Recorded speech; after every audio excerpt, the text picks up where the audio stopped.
Hello and welcome to this video. Today I'm going to guide you through a step-by-step tutorial on how to add a countdown timer in MailerLite.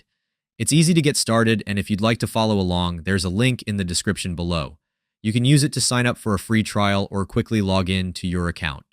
First, click on the Forms tab, then click Create Form. Enter a name for your form and click Save and Continue.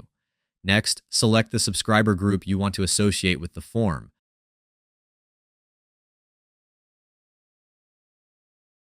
Choose the timer template you want to use. Once the form editor panel opens, click on the timer to make changes. Now you know how to add a timer in MailerLite. And if you're looking to quickly grow your email list while also earning high-ticket commissions, I've got a free training program for you, linked in the description below.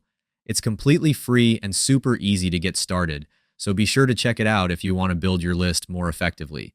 Thank you so much for watching our video and being a valued part of our community.